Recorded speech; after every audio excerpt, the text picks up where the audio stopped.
Hey guys, Fire here, and today we are showcasing Kaneki. Now, to be completely blunt, I have not really used Kaneki outside of testing, because I feel like he is the worst of the three in the update, but he is, of course, still a good unit. He is not, like, a bad unit. He is still worth getting, in my opinion. This is his cosmetic. It's pretty dang cool. It's pretty large, so I don't see myself using it too often, but it is pretty awesome. Now, he is yet another unit that just does max HP damage. Absolute shocker. Uh, okay, so his first passive, whenever an enemy dies in his range, it triggers Kagune Wave, which deals 30% max HP, which is halved for bosses to nearby enemies, and inflicts Dragon Scar, which makes them take 12% more damage from Kaneki for 5 seconds. If 3 enemies die within 4 seconds of, within his range, so it has to be 3 enemies within the same 4 seconds, it triggers Dragon Cataclysm, which deals 220% base attack and gives him 8 Dragon Cell Saturation stacks. And whenever he attacks an enemy, he gains a Dragon Cell Saturation stack and an additional stack if they are under 40% HP. That goes up to 180. Every 15 stacks, he gets 10% attack, so that's up to 120% attack.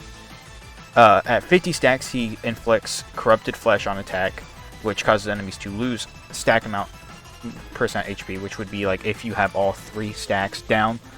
Like if you've hit the same enemy 3 times, they would start losing 3% HP every second for 3 seconds, and that duration will refresh every time you hit, and bosses will take half of that, so it would only be 1.5% at max stacks of specifically Corrupted Flesh.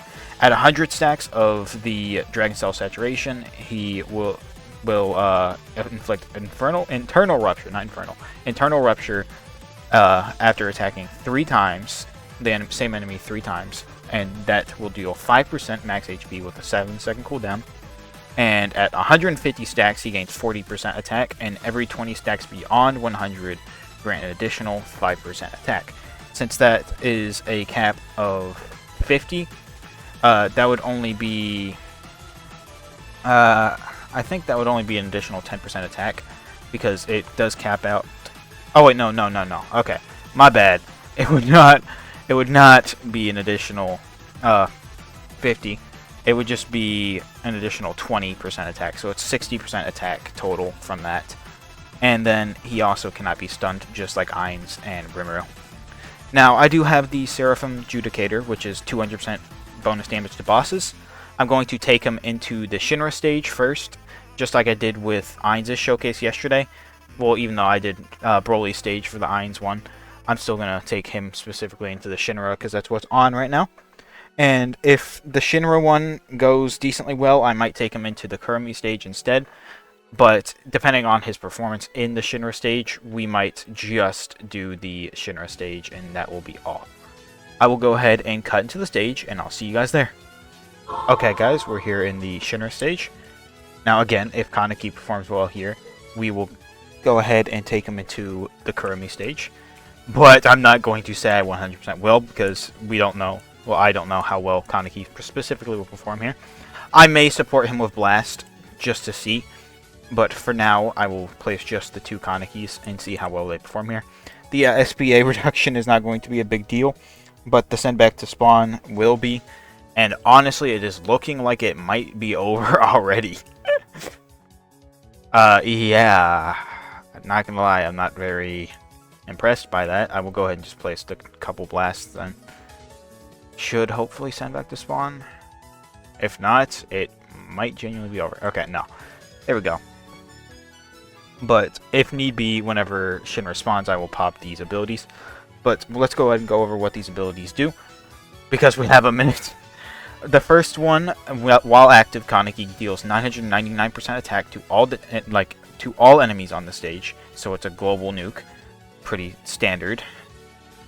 Second one, while active, Kaneki deals 1200% attack as damage to all enemies on the stage, another global nuke, just slightly stronger. And the last one is another summon, just like Ainz's was. Now, what I will likely do here is pop this 1200% nuke and see how much it does to Shinra. Okay, that was pretty decent damage, especially for a single nuke, and I don't have like anti-gearings or anything on. Don't look at me like that, brother. Stop it. Anyway, we'll go ahead and pop the second ability. And, well, I guess first ability. And then there's obviously the minions army. The normal enemies are dead. But there is the minions army, which as soon as this decides to end, I can go and start spawning these. Which are probably going to spawn from the completely wrong path from Shinra. Which wouldn't really surprise me. We'll see in just a moment. But Kaneki's performing decently well against Shinra. To be fair, Shinra is the easiest of the three gods, in my opinion. Okay, so bro is just not summoning, I guess. I feel like they should be here by now. Yeah. It might be because it's a three path stage. Kind of makes sense to me, to be honest. Yeah, I mean, this kind of shows Kaneki's performance decently well. I guess I can still take him into Kurumi after this, just so we can see it. And place like one at the top, one at the bottom. But I'm not expecting it to go too incredibly crazy. Because from what I'm seeing, he's not, you know, that insane. Same as I've always thought, though, Kaneki was the worst of the three in the update. Ainz is still arguably the best in my opinion. But I know, again, a lot of people disagree with that. Rimuru is still really great. If someone were to tell me that they think Rimuru is better, cool. I personally don't agree, but I'm not going to tell you you're wrong because of it. There's honestly no best unit in the update, in my opinion. Rimuru is really good. Ainz is really good, and Kaneki is pretty decent too. As you can see, he's handling Shinra on his own decently well. I wouldn't say he's like a god level unit or anything, but he's definitely handling. But now, I could just let this play out, but I'm just going to go ahead and just cut to the Kurumi stage. I'm not going to have you guys sit through waiting, because all I would have to do is just pop the nukes probably and kill. And I don't want you guys to have to sit here and wait through that. So I'll go ahead and cut into the Kurumi stage, and we'll see how it performs there. Okay guys, we are here in the Kurumi stage. As usual, for my showcases, I will place just Subrulus Waguri and one of the two units, so I can walk around and, you know, actually deal with the clocks. And then once I have both the clocks handled, I go and place the second unit up at the top and pop whatever abilities the unit typically would have. Now, I don't expect Kaneki to do crazy numbers here because, well, he wasn't really melting through Shinra all too much. But, you know, I'm fully willing to be proved wrong here. Don't got any issues with it. There's the clock. Not the clock, the cog. Then we gotta go up top, and then I will place a Kaneki. Max him out. And pop probably this one's ability. And we'll see how much it does to these Kurumis. Which, honestly, that was not terrible damage. I'll pop this one now. I mean, is it great? No.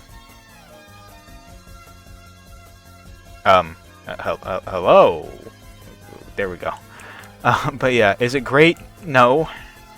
Is it decent damage? Yeah. I'm not gonna sit through the whole stage again, because honestly, all I'd have to do is probably place Blast, and then I can still win pretty easily. Like, watch this. Let's go break the clocks. Blast will start knocking back to the entrance again, and it would just be a free win from there. But that's pretty much how it is for any unit in the game right now, because of the fact that Blast can just continuously knock back on attack. But, I mean, I feel like we got to showcase Kaneki's capabilities pretty decently. He's not, again, not the craziest unit in the game, but he's not the worst unit in the game either. So I'm not really complaining about it. I'm just gonna pop this for the love of the game. But yeah, see, Kaneki couldn't even really solo the stage all too well. Maybe if I had saved the ability to pop it at a better time, he might have. But as of now, he's not doing too great. Yeah, regardless, that's going to be all. If you guys did find this video helpful or entertaining, please consider liking and subscribing, as it would help me out a lot. And I hope to see you guys in the next one. Peace.